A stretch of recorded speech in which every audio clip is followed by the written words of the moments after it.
And okay. Hi, good day to everyone. This is Dalen over here, and welcome to another session of Working in UX Design.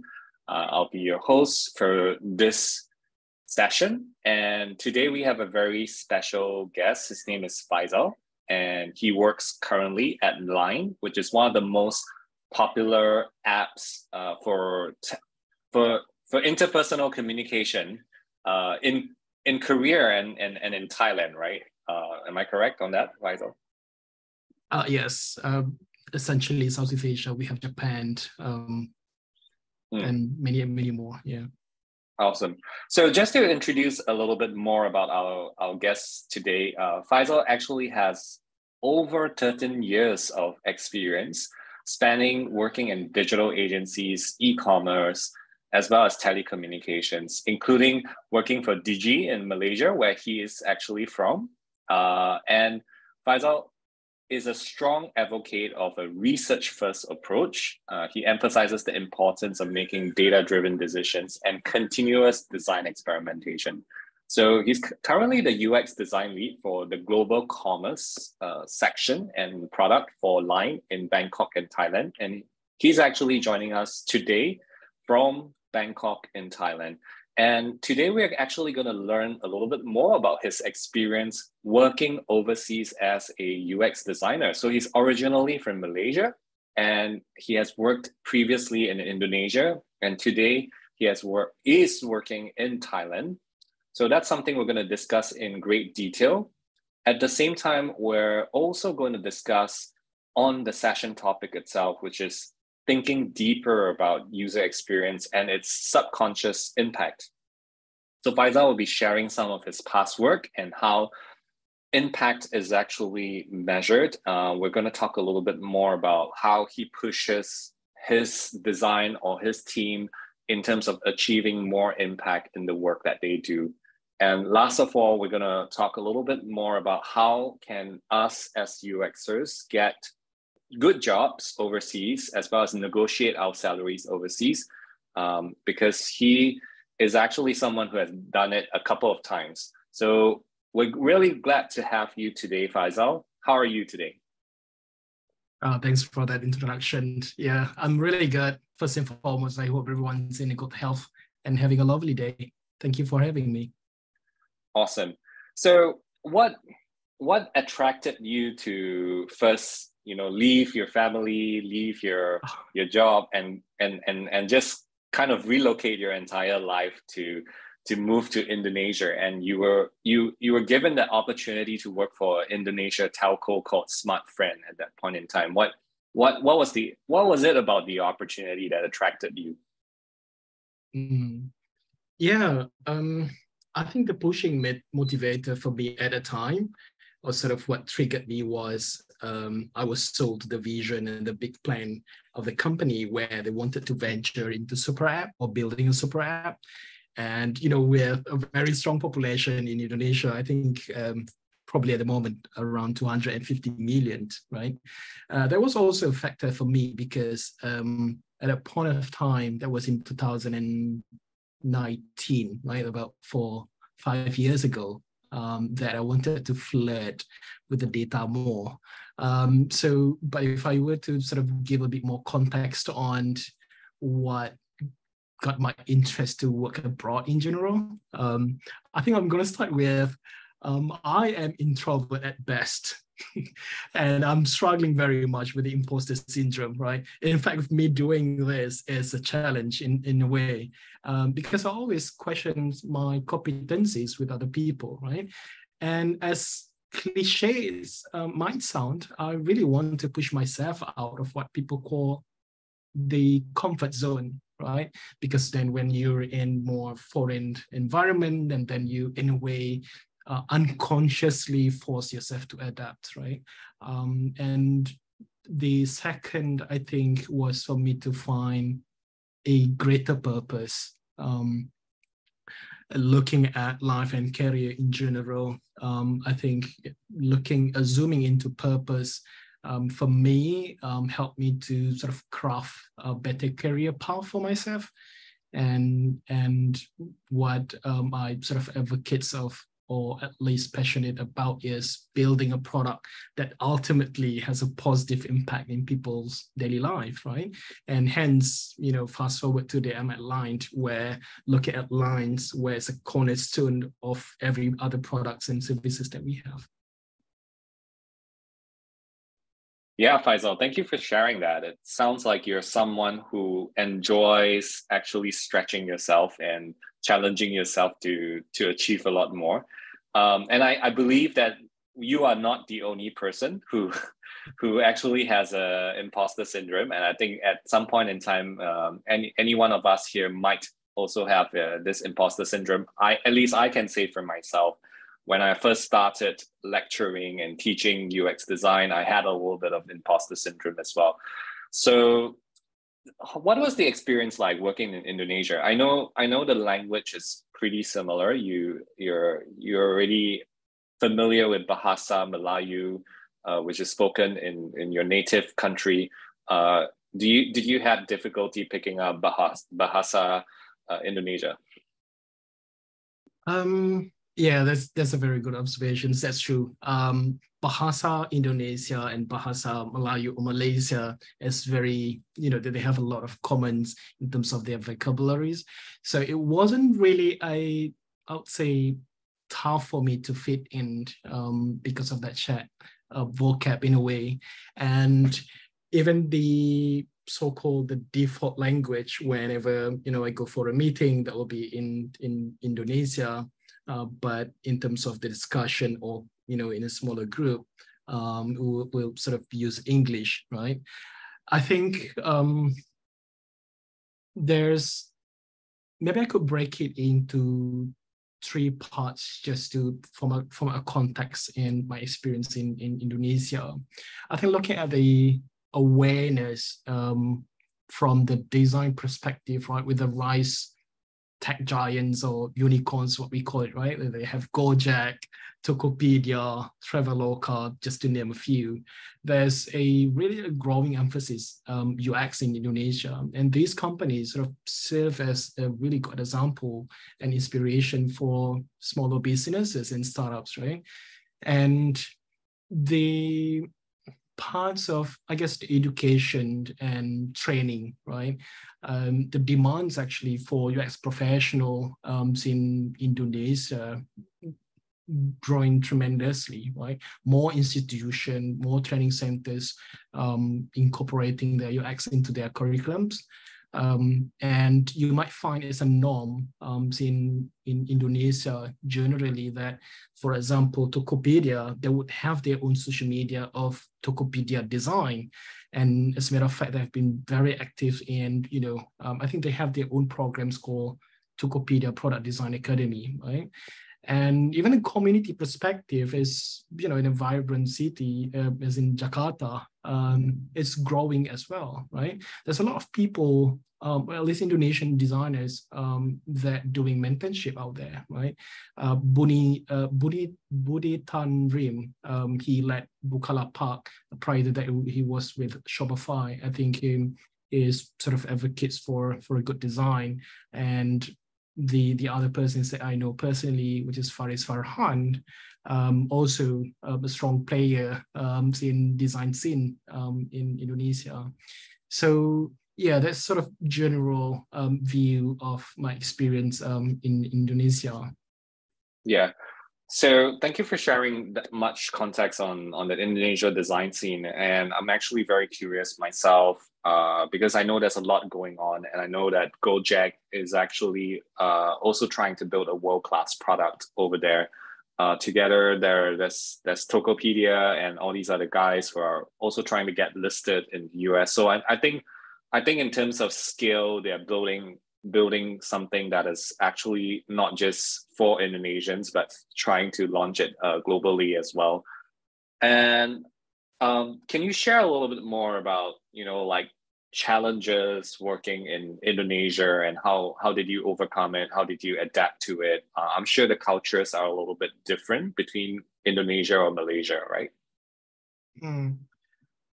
Oh, that's a very good question. So there's two sides of the corporates, right? Or at least looking at the designs in general.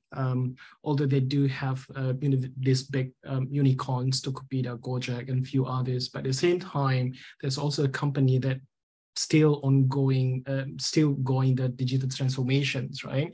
They're talking about agile, talking about UX lean, and what have you.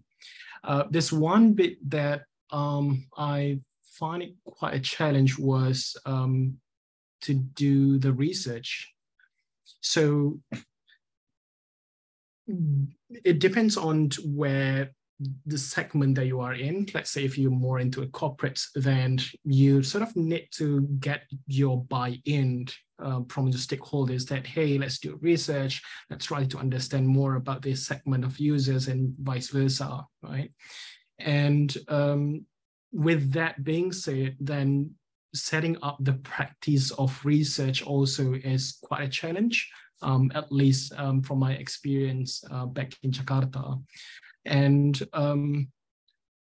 other than that, I think what I won't call it a challenge per se, if I could share a bit more. When we did the research, right, we're trying to redesign our website. And there was a language selector in the website, right? The usual suspect, right? You see Bahasa, English, Chinese, and so forth, right?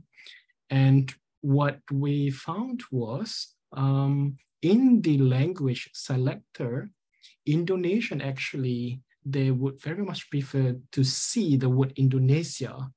So what that means is when you click on the chevron, they like to see Bahasa Indonesia. So reason being, because they have a sense of a strong pride of their nations. And if you go to Tokopedia, Traveloka and so forth, you'll get to see similar things, right? The reason why I brought that up, because if we look at a direct translation, Bahasa is actually a language, right? So Bahasa Indonesia is a language of Indonesian. And the other part, I think, which was not particularly a challenge, but I find that Indonesia market, they are pretty mature in online payment. E-wallet was huge. I could count that, the amount of time that I went to an ATM to withdraw my money, because I'll always use the online payments, right? So with that being said, then, the corporates trying to venture into that scene, all the banks try to create their e-wallets. And then what happens to the integrator then? There's a lot of integration requires, and then a lot of touch point, and then hence did more research. Yeah, thank you for sharing that, Faisal. It sounds to me that the challenges are not so much related to the country, but it's about the maturity of the organization that you're in. And at that point in time, you were in a telco, which is usually known to be, usually most telcos are slightly behind like the tech startups, right, in terms of the design maturity or even like product building maturity. So that's understandable that you have to kind of hold the hands of some of the stakeholders. And I think what's really exciting and interesting over here is that Indonesia has the fourth largest population in the world, right? And it's growing, and you mentioned that they're extremely tech savvy. It kind of reminds me of another market, which is China, right? Which has their own ecosystem as well. So now that you were previously in Indonesia and you're building for the telecoms industry, which touches many people's lives, now that you're in Thailand, which is a smaller country, and you're working for Nine, how's the experience different, right? Comparing between Indonesia and Thailand. Let me try and use the same structure earlier. Try to break it down into the design awareness, and then platforms of, for people to get education and training, and then how's the US community like here. I think to start with the awareness, Thailand's in general, they are still in the what we call digital transformation shift. And right now there's a huge recognitions on the importance of the UX, especially sectors like e-commerce and fintech or finance, right? And in regards to education and training, it's a little bit of a slower pace, I'll say. If I were to compare with the other Southeast Asia countries. However, there's an increasing number of US courses available out there too, right? Just to name a few, BKK Web, UX Happy Hour, that is a free event for you to attend. And there's in Thailand in general, there are two prominent tech giants.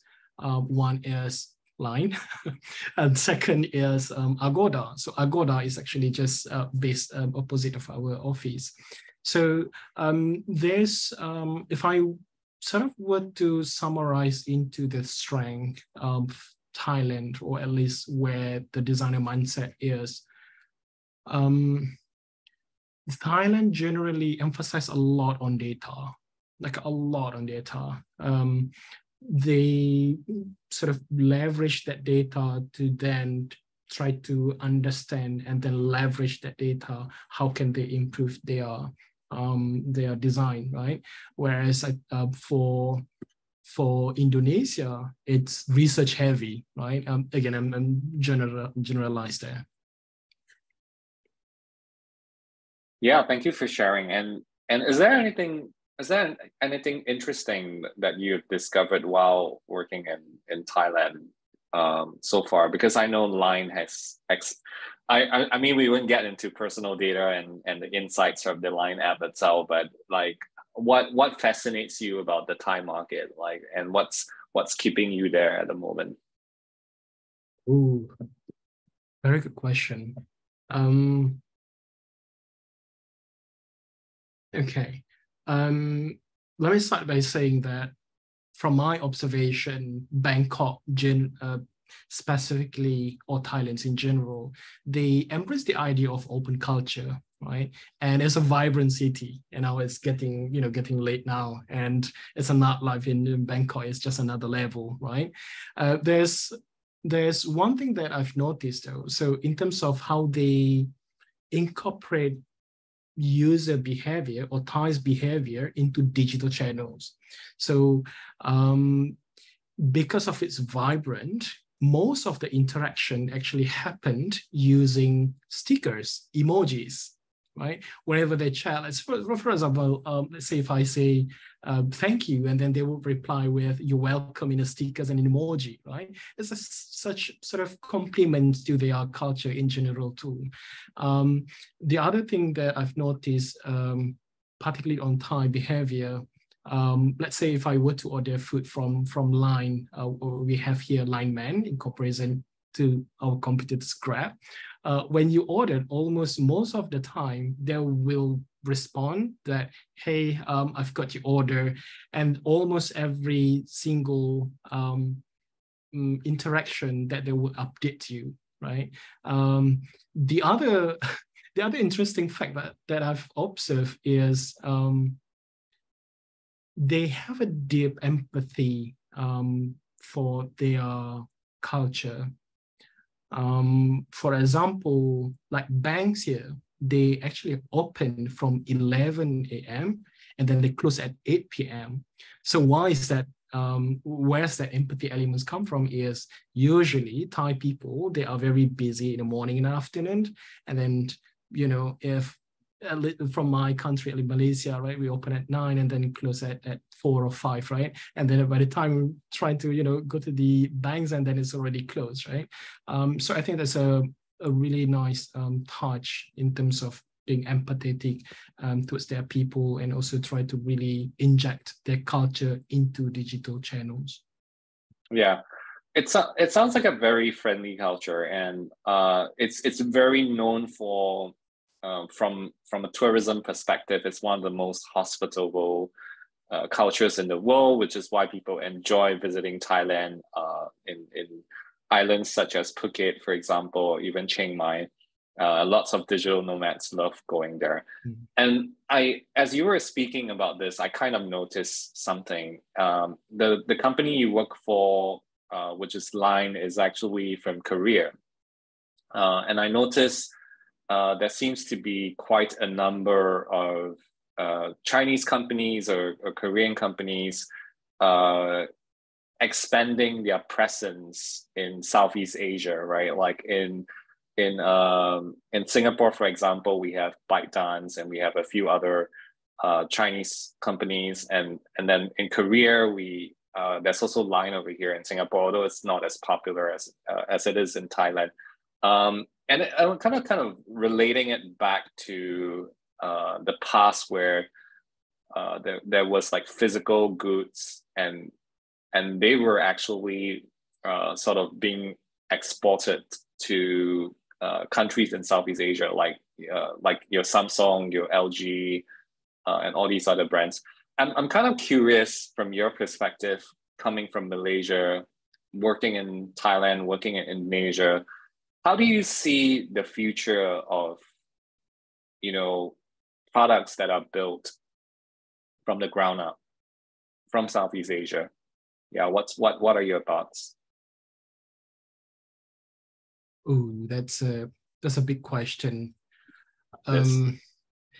If I were to look at from innovation perspective and then adoption on the technology, I think Thailand is showing great interest, and even the fact that they are in the G20, what do you call this, gang, right? With the other giant economy country, I think there's definitely more investment towards digital, particularly here in Thailand. Reason being, I think they're trying to sort of create a hub for the digital where trying to attract more investors in, and then also by hiring a more, what do you call it, expatriate, right? Similar for me, right? Because they wanted to bring a different spice and different flavors to the company in general, right? So innovation perspective, I think Thailand I think they are focusing more towards digital touch point rather than the physical aspect of it. For example, the hardware stuff, right? I'm not saying they're not, but there's if you look at the design specifically, there's almost an everyday experiment that going on with their design, right? If you're looking at Agoda specifically, they love A/B testing, right? And in terms of the so that's innovation, right? And then the other part was on I guess the talents in general, right? Not just Thailand, I would say, even Asia in general, right? We have a lot of promising talents that enable then us to invite more investors in to the country, right? Malaysia, Singapore, and so forth. I hope I answered your question there. I think you did. I mean, it's great that you brought up Agoda, right? Agoda was actually, although they were founded by foreigners, they have actually been headquarters in Thailand for quite a number of years, and was subsequently acquired by Booking.com. So they are an international website. They are an international product, and we see that as an example of having the right infrastructure and talent. We have Grab. Grab's incredibly focused on Southeast Asia and the region itself. They have no ambition to go where Uber is competing, but they're also trying their best to build a global product and a world-class product as much as possible. So I definitely agree with you on the point that there is actually the talent and that potential to build global products. We just haven't seen quite a number of people do that at scale, at least on the consumer side. But on the B2B side, I think that we have several SaaS and B2B startups that actually serve global clientele, whether it's in Malaysia, whether it's in Singapore, whether it's in Indonesia, for example. So what really what's sort of your play over here? Like how do you intend to to work overseas for as long as possible, or do you intend to kind of like go back to Malaysia and yeah, what's kind of like your intention in the next couple of years if you have planned so far? I hope my manager is not in the room. Just kidding. Yeah, I'm start toying with the idea of working abroad after my tenure with Digi, right? For those who don't know, Digi is one of the prominent telco in Malaysia. And at that time, I remember I was targeting more towards the Europe and the Western country. And I remember that I applied a few and managed to get at least one verbal offer. But then, to make a long story short, there's one recruiter that, hey Faidzal, what do you think about this opportunity in Jakarta? I thought, that's interesting, right? So I said interesting because I'm at the same time, if I were to think about European or Western country, that's a long shot, and also that's far from my home country, right? So I thought, Indonesia would be a great stepping stone for me, right? And yeah, and then 2019 I joined and based in Jakarta. And then a couple of years after the COVID hits, unfortunately, then I had to came back to Malaysia and then join SICK that owns JobStreet and JobsJB. And there's always this fire in me that I don't think that my journey is ended yet, right? So then I start toying the idea, all right, so let's hit back road, right? And somehow still here in abroad. I'm still, I think there's still fire in me that I want to continue challenge myself.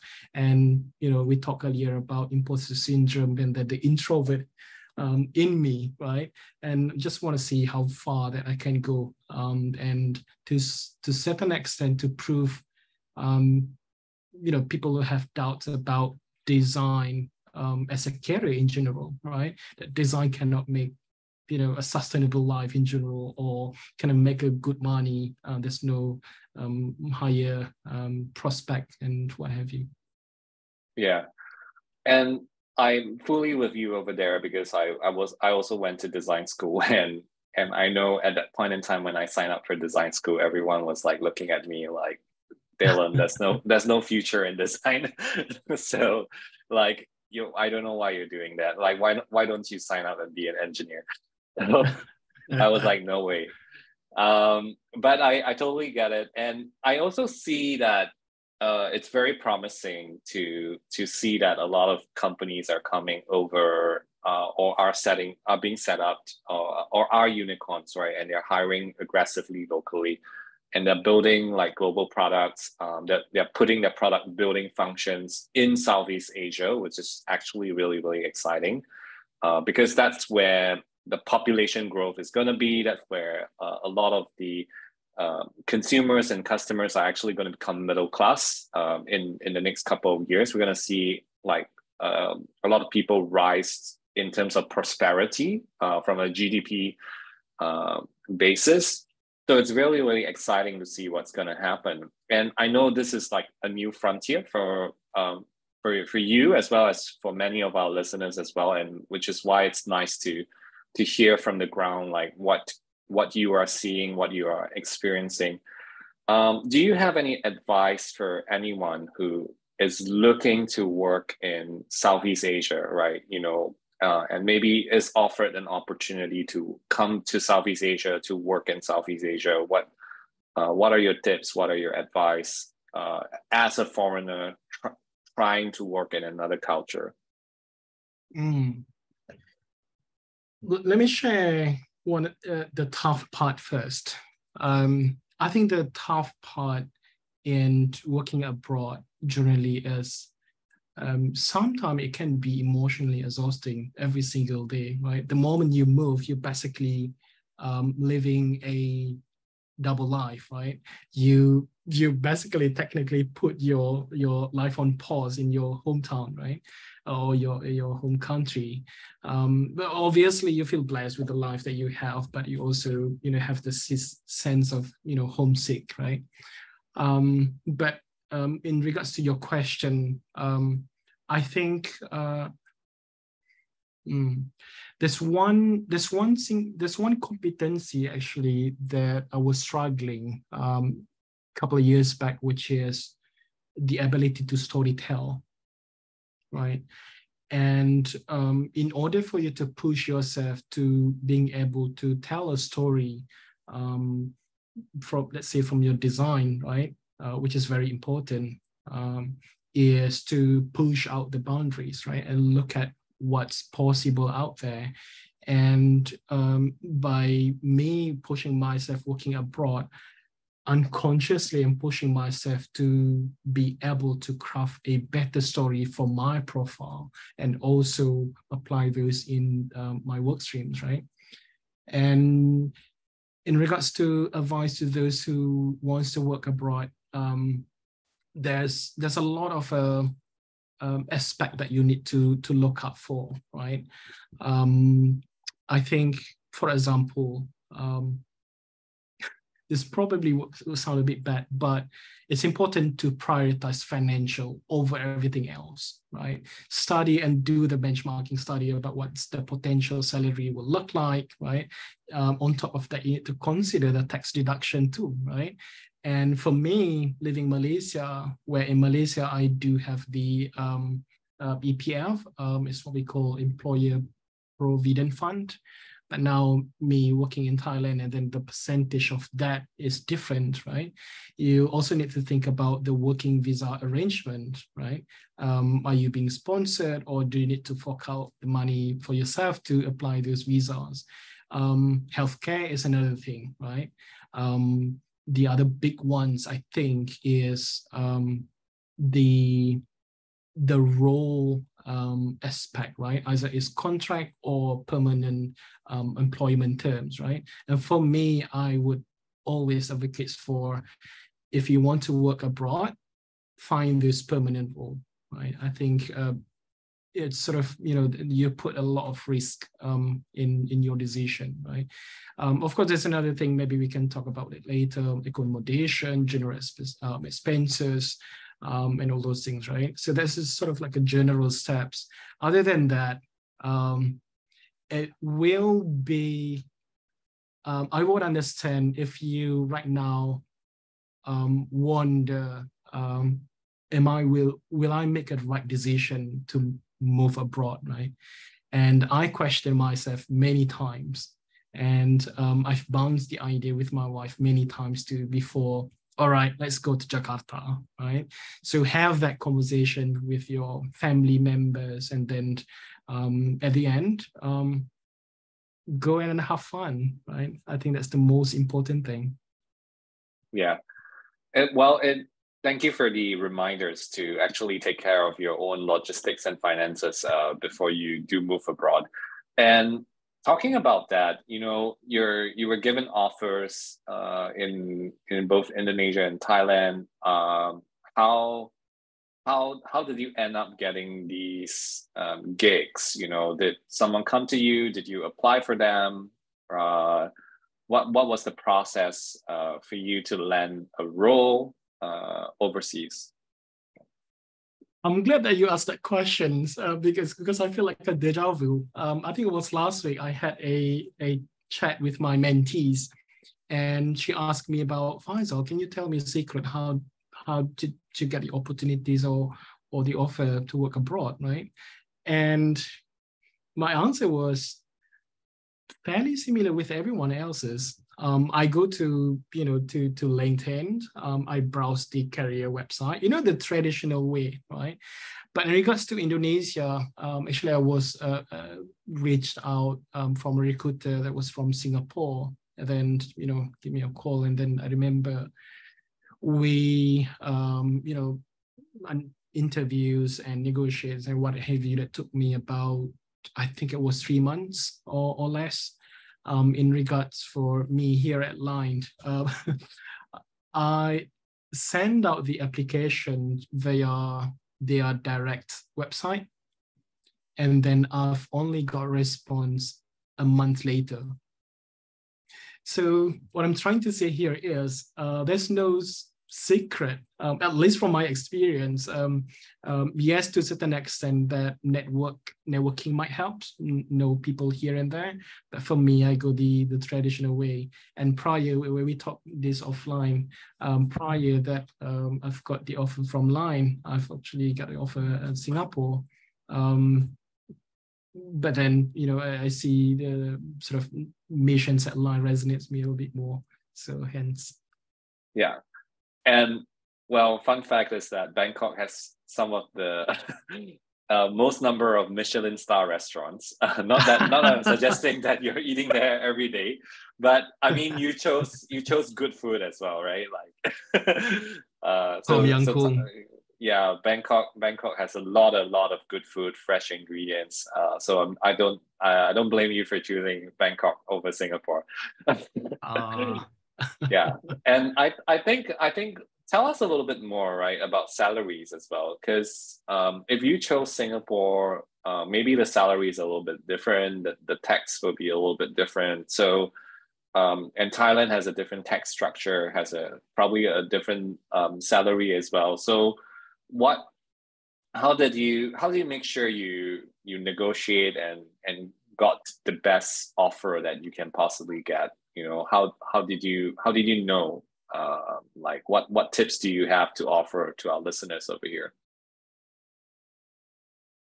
Well, I could sense that we might need another hour. Let me try and build a bit of context, and then I'll get to the question, right?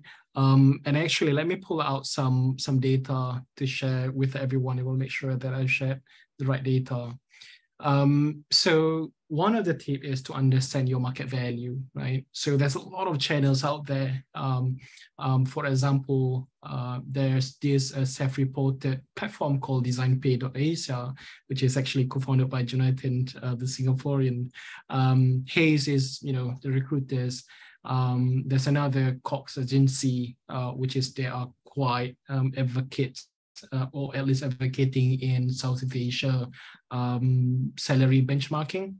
So of course, there's another more validated data, which is levels.fyi, right?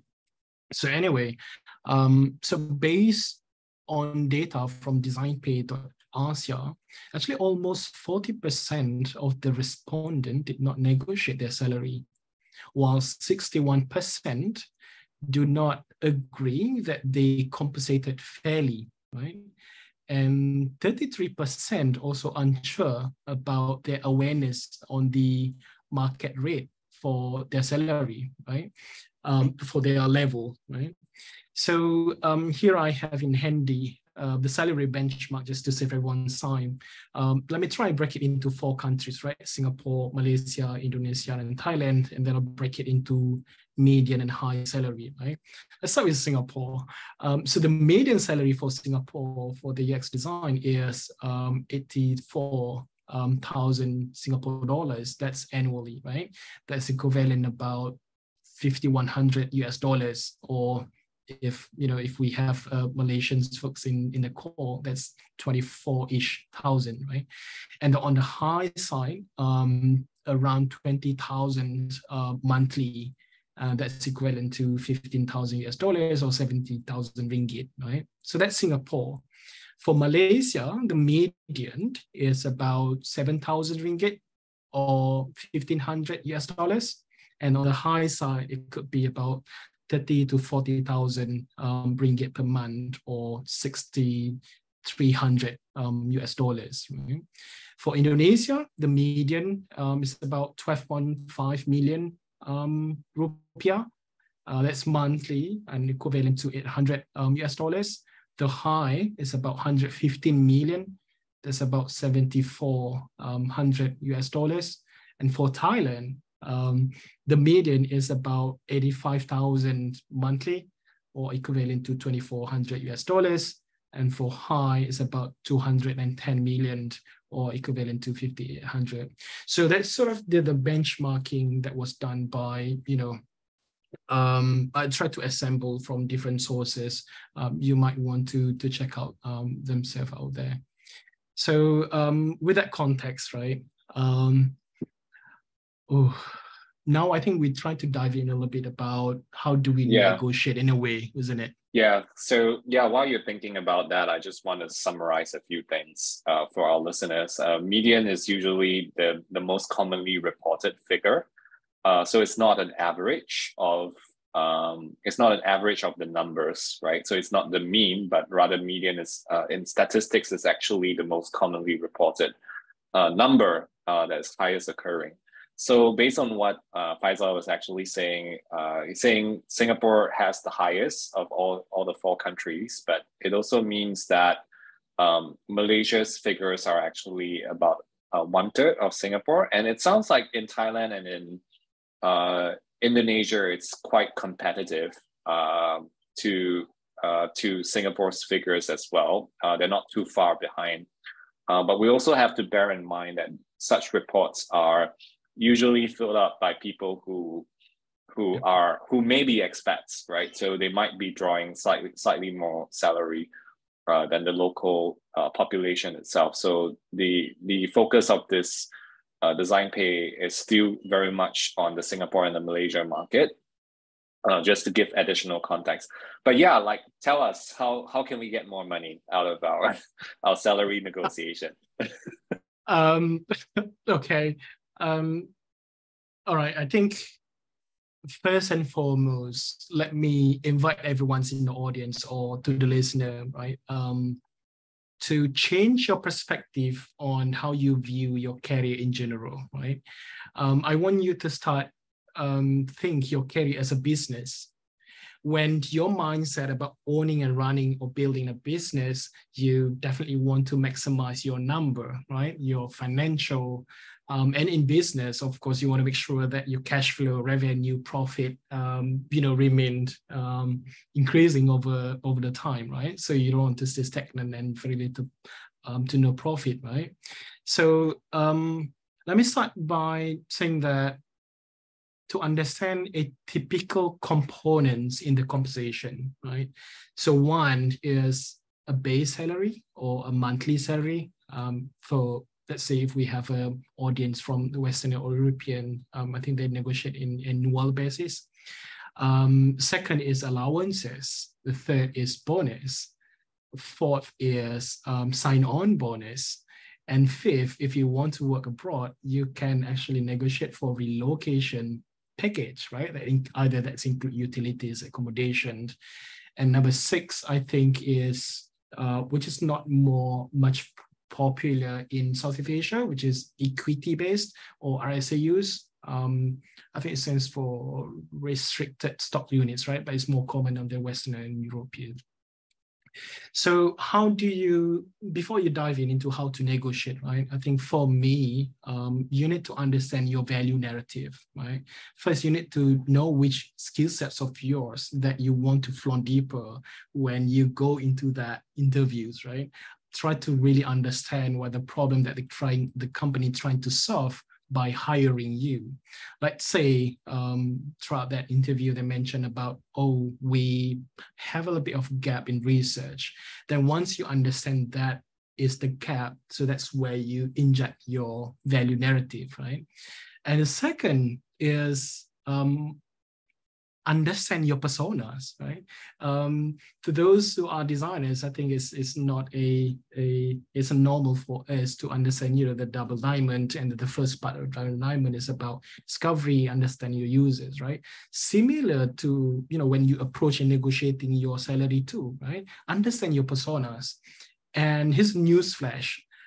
The motivation of the personas essentially are similar, right? Which is they're trying to close the vacancy, but their motivation might be different. So there are four main player or the personas, which is one recruiter. So recruiter, usually they're trying to identify and attract potential candidates for open positions. Second is talent acquisitions, right? Talent acquisitions usually is about more strategic approach in identifying, attracting, and onboarding top talents, right? And the third is human resource, which is to manage overall employees' experience and ensure that, that we onboard the right people. And the last one, which is a hiring manager, right? The person who will be the direct lead of the new hire, or the person who actually requested for that positions, right?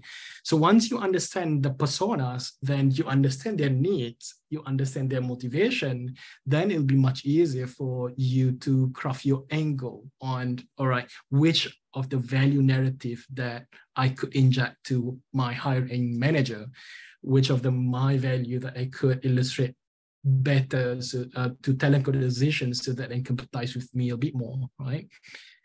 And third is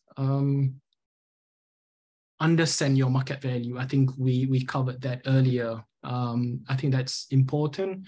Many are actually still do not do them benchmarking studies in general, right? Yeah. And the, yeah, cool. Yeah, and the fourth one, this is where it can get a little bit more detail on how would you maximize or get the maximum number on the table, right? So first is to understand that each company, they has their own structure for the, quote unquote salary band, right? So do your study, gauge on the size of the company and their career level. So how I did it, usually, let's say your dream job, right? To work at one of the FANG, or now is known as, what is it, Mama, right? Or let me try and use a Southeast Asia company. That let's use Grab, right? Yeah. So how would I do it? I'll go to LinkedIn and then I'll try to search for, let's say, product design, and then let's see how many results that would appear. And then I'll use a second keyword, senior product design, and then I could continue to, principal and staff. So then I map that out and I could see almost like a career path, right? And usually when the company has a bit more vertical in terms of their career path, then that's a sign that basically they are more willing to pay more money, right? The second one is understand the value of negotiating and psychology behind it. It is extremely important, right? I think there's a couple of tricks that I could share here with everyone is, first and foremost, if you don't negotiate early in your career, there will be a compounding effect, right? Let's say if you were to accept a lower pay today, it will be drastically decreases your long-term potential earnings. I think that's one, right?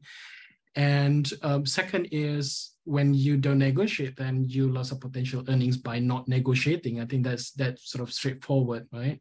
So now, earlier I mentioned about the value of negotiating and psychology behind it, right? Trying to visualize this. Let's say you walk through the hardware store and looking for screwdrivers, right? And you saw there are two options, right? Let's say option A is a little bit more cheaper than the option B. So psychologically, you would see that, oh, B could be better, right? Because it's a bit more expensive. It might sturdier, all those things. So there's a really small details on the psychology behind it, right? And also the third thing is, let's say when you're in the interview, and actually the hiring committee would observe how your negotiation skills like. Reason being because they're trying to illustrate in their mind that, okay, this dude, he or she is a good negotiator, right? It might be beneficial actually when you apply that in a work setting, right? In a realistic world when you join the team, and then you might be dealing with a lot of pushback, pushing your ideas to the table, stakeholders, and etc. The last points on that psychology, I think, is understand the psychology behind the anchoring, right? There might be a discussion between you and the personas that we talked earlier about, hey, can you tell me about your salary expectation, right? Or give me a range. the technique of anchoring here is don't mention the smaller amount first, but mention the big amount first, right? For example, hey, I'm looking for a $10,000, but I'm open to, from 10 to 8,000. So then that's the anchor. What I mean is you put in the big number first. Maybe I could just give just a two more, Dylan, if that's all right, which is about understanding the reason behind the vacancy, right? Let's say you try to gauge, right? The company is in a growing state. Let's say if it's startups, which round series they are at, right? A B or C or even a seed, right? And also try to gauge on, do they actually need a specialist that they are currently lacking, right? Or maybe they want, they make the vacancy available is because just simply need to extend the bandwidth, right?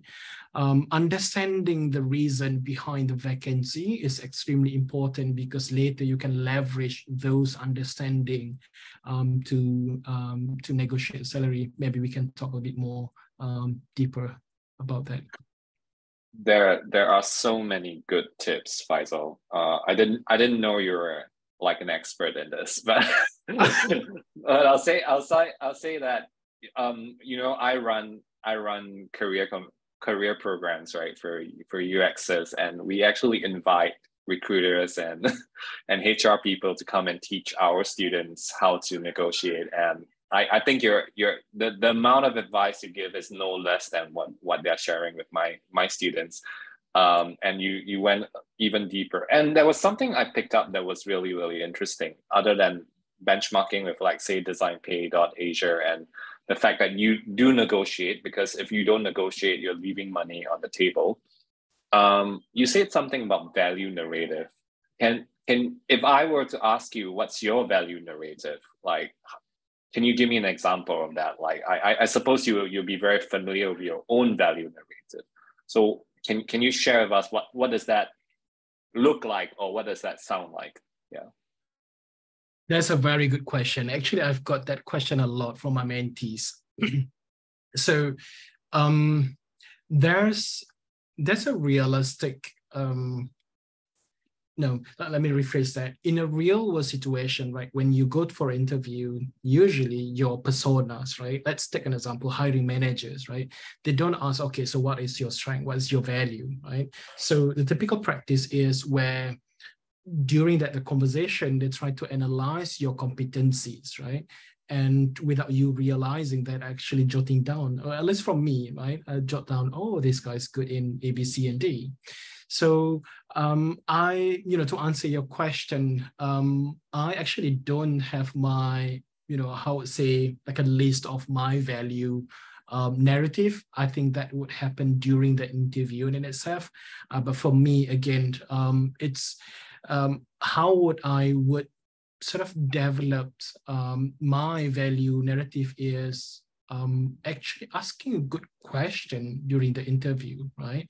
And often I'll say to my mentees or my junior is, it's all right sometimes to ask your hiring manager, okay, how big is the team, or how's the design process like, right? It's all right. But if you want to have that edge, you need to have to answer a bit more creative question. Often I'll give them this three structure of a framework, I call it, right? The 3 Ps, right? The people, product, and practice. So for example, in the product, you can ask about when was the last time the team was restructured, and what was the motivation and why, and what is the missing piece in terms of people competencies, and how can this role help the current people set up and ultimately help the products. And you can also ask about, could you describe team's current level motivation, right? And then you can, in terms of the second framework, which is the product, you can ask about how often that the company or the product shifted directions and why, right? Or the other question you could ask is, if you could share what is the most pressing issue with the product at the moment. And you can further ask, what does the North Star of the product look like, right? And the last framework, which is about the practice, how would you describe the level of design maturity at the moment, or the main gap that you've seen that the team can improve further, right? So by asking all these questions, actually you're portraying your unconsciously, right? I think that's the keywords to unconsciously portraying your value narrative that, oh, this dude is asking different question. So then there will be some level of so-called, I hate one to say the word judgment, right? But there will be some level of judgment where, oh, this guy is not asking a typical question about how big is the team members, how the team being structured today, and what have you. Yeah, I think it's really great that you point these out, and questions are definitely a really good way to flex your how thoughtful you are as a person, how deep you think about the problem, and the questions that you shared are definitely very, very good questions to ask during interviews itself. But I'm also wondering from a positioning perspective, surely you are conscious of the fact that you're positioned in a certain way, right? Like, for example, when I was working for Razer, how my friend sold me into Razer was that she said, hey, like Dalen is one of the few guys who have actually worked in startups and corporates. And that's a very unique positioning, like being able to thread between the two. I'm sure you know yours as well. And I'm curious, like, do you mention it like upfront, like as part of your introduction, or do you kind of be a little bit more subtle about it? Yeah, I think a little bit of a combination of both. Although I mentioned earlier that I don't have a list, but usually I would flaunt my value narrative naturally through that conversation with the hiring manager per se, right? And often I'll say it about, again, I break it into three parts, right? People, product, practice. And let's say for me, the product is about how I have the edge on, having the research first mindset, and then how can we solve the design or improve the design through research, right? By gathering the necessary insights. And the second bit, which is how would you balance between user needs and business needs, and then how often I'll say that how would you measure your design? I think there's a lack of emphasis on looking at the impact and how to measure your design in general, right? And then practice-wise, I think usually I'll say about how do we create a culture where that is not silo, that is more collaborative throughout the process. And the third is on the people, right? I think that's where I have, I would say, have a little bit more edge on. I personally have I would consider myself highly empathetic person, and it's very important to really understand your people. And because for me, people comes from different walks of life. And what I mean also by that is, designer A, they might be exposed to a different design process that we might not know, right? Designer B might, have a different perspective on how should we get things done too, right? By leveraging those knowledge between our designers, then I could help them map out, for instance, our own design process. Hopefully I answer your question on how I would narrate my value. I think what I noticed from what you said, Faisal, is actually like being hyper aware of how your work affects how you could be a potential contributor to whatever they're trying to achieve, right? Like whatever their desire is. And I think because of the fact that you're so experienced and that you understand what good looks like, and because you're aware of that, and the fact that you're asking all these questions, gives the impression subconsciously that, hey, this guy knows what good looks like. And because he knows what good looks like, and we are trying to get to good, let's hire him. So I think it's excellent positioning, without actually flaunting and saying, hey, I work like 13 years, I have so much experience and stuff like that. But you're actually flexing your profile through the questions you're asking, which is then helping them realize, hey, there are a couple of things we haven't quite figured out. And through that, they're like, okay, let's kind of like have a deeper discussion with Faisal to understand a little bit more. And I think it's excellent because, especially if you're applying for roles to be a UX manager level and above, these are really excellent questions to ask. And negotiation is also an excellent skill to flex, as you mentioned earlier. But would you recommend the same approach if you're just trying to enter the industry, you're just trying to get in at the start? Would you recommend this approach of like asking really deep questions, really smart questions to differentiate yourself? Like would you be impressed as a hiring manager if someone asked you that? Yes. Why I'm saying yes, because it was last 2 weeks. I had I checked with my mentees, which is she's Thai and then looking out for a job, and I helped her to craft her resume and portfolios, right?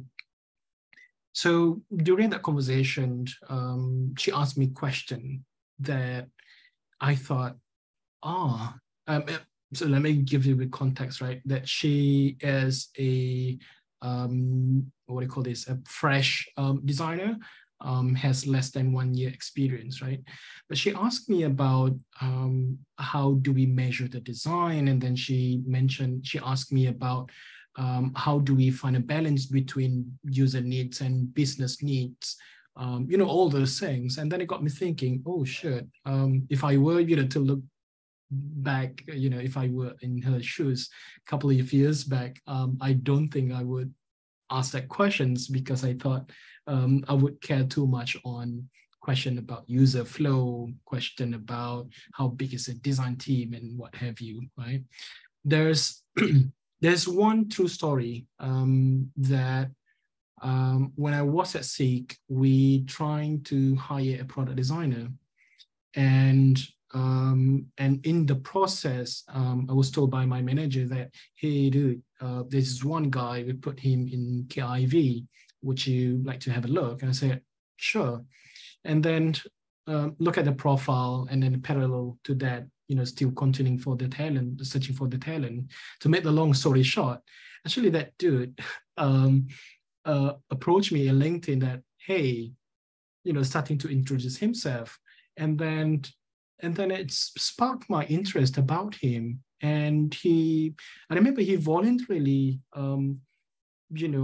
asked me politely, hey, Faidzal, do you have half an hour whenever? I'd like to show you some of my work, right?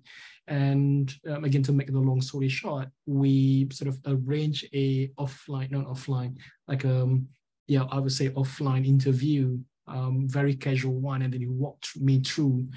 And then that's a reflection also of a grit that he really demonstrated, that I really want that job and I can demonstrate my passion. And keep in mind, he has less than 3 years or 2 years of experience, right?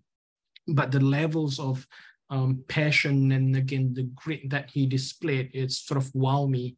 And surprise, I hired him, and the team love him, and we're still at Seek. Yeah, thank you for sharing that. And I'm even thinking, like, based on what you shared today, I'm also learning that myself. Like, it's ultra competitive to to be a UX designer and break into the tech industry today, right? More than ever since our time, since the time we joined the tech industry. So the fact that a lot of people are highlighting exactly what their value proposition is or their positioning is, and they're just putting it up front. That's one way to sell yourself, but you also helped me realize that another way of actually telling others your value proposition or your positioning or your value narrative, as you call it, is to ask really, really smart questions that people don't ask, and to not be so much of a hard sell that it's like you're desperate for a job, right? It's more like, hey, let's have a conversation, let's have an exploration, let's try and see whether there's a possibility over there. And it's kind of much softer approach, and it's less of a hard sell. I don't know if you get requests like that, Faidzal, but like sometimes people try to say, hey, like, are you guys is line hiring, for example? How do you feel about those messages and those requests? Like, like, can you take a look at my portfolio, for example? Yeah. I don't mind at all. As a matter of fact, I think, the traditional cold email, right? Cold mail someone. I think it still works in these days. We have a lot of apps that we need to juggle in between, and then wouldn't it be nice if one day I could get one message from LinkedIn that, hey, Faidzal, basically he or she expressed interest to join Line, for example, right? I think again that just show great in his or his profile, right? At Line, especially at Line right now, we are trying to stabilize our team at the moment, but I'm sure sooner or later we will be opening a lot more vacancies. Yeah. Awesome. So we've gotten to the end of the session, and we weren't able to dive too deep on UX and its subconscious impact. And I'm not going to ask you to, but I'm just wondering if you have any parting advice, if you have anything else you want to share with our audience today, so that to wrap up the entire session, in case you didn't cover any of them.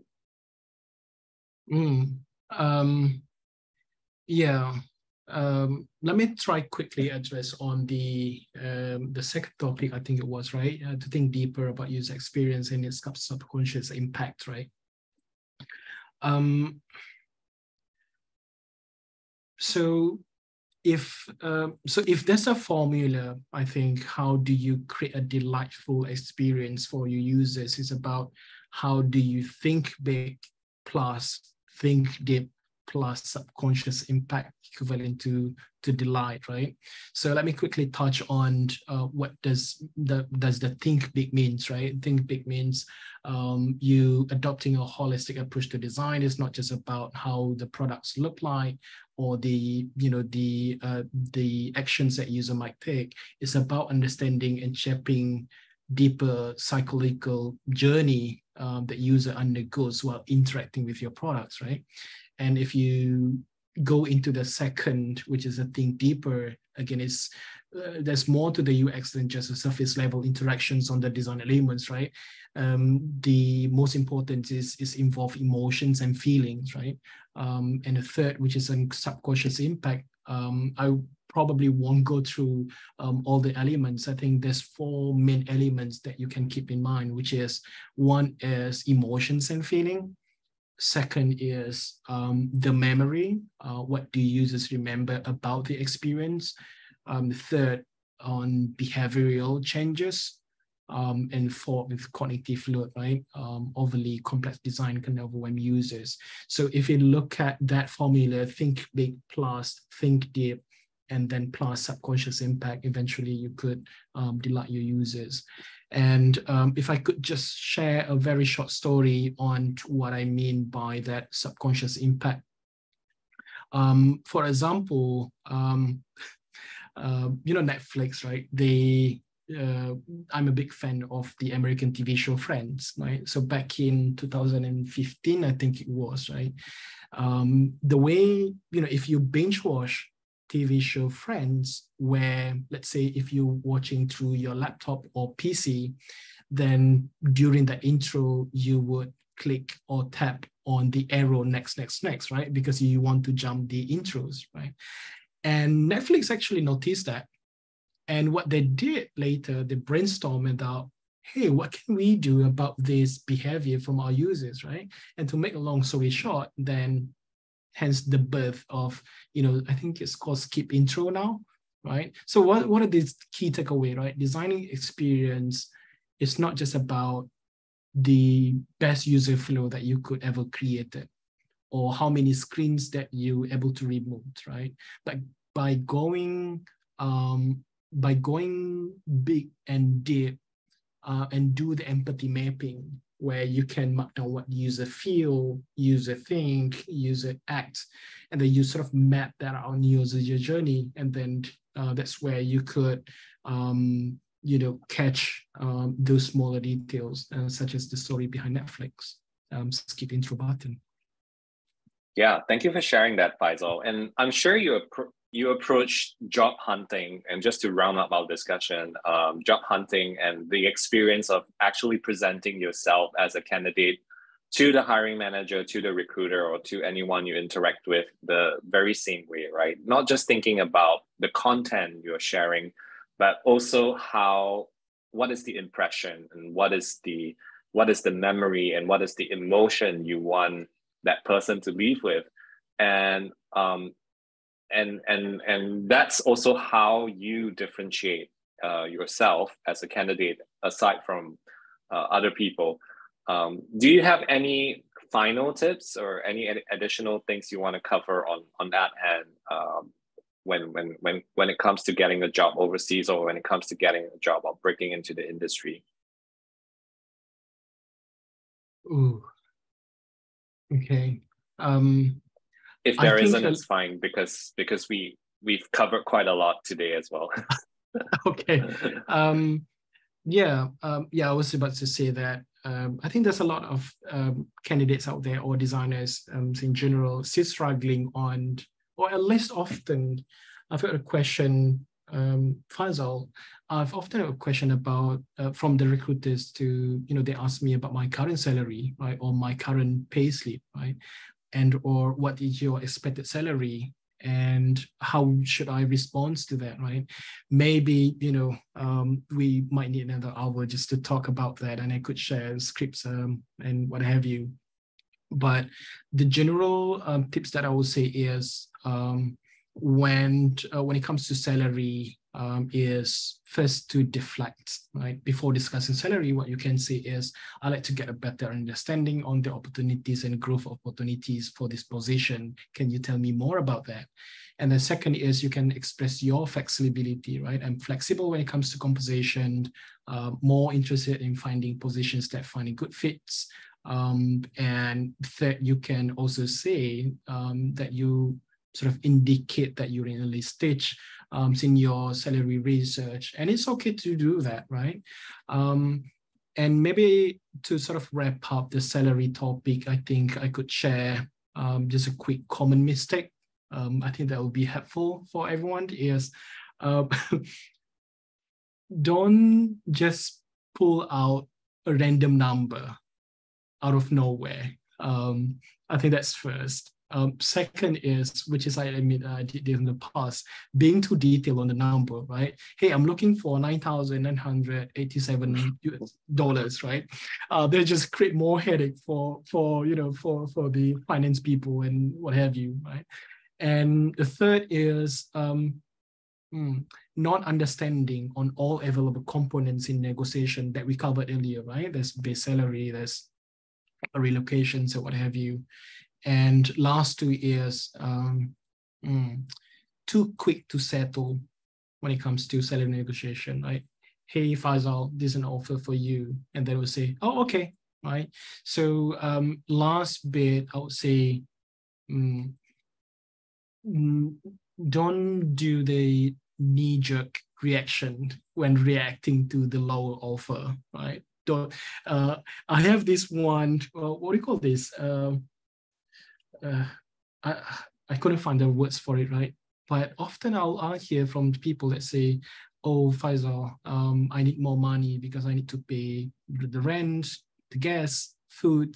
I'm not saying that it's a wrong thing to say, but going back to what I shared earlier, right? Understand your value narrative, markets, and etc. Then you can leverage those to counter the negotiation part. Yeah, and I think one of the things you made me realize today is actually it's so much deeper than just stating a number when you're negotiating your salary. There's so much more, and there's so many other ways you can present yourself as a strong candidate and a different candidate from other people. If you ask the right questions, if you also be able to kind of like think about the kind of impression that you're giving your hiring manager and the interviewer.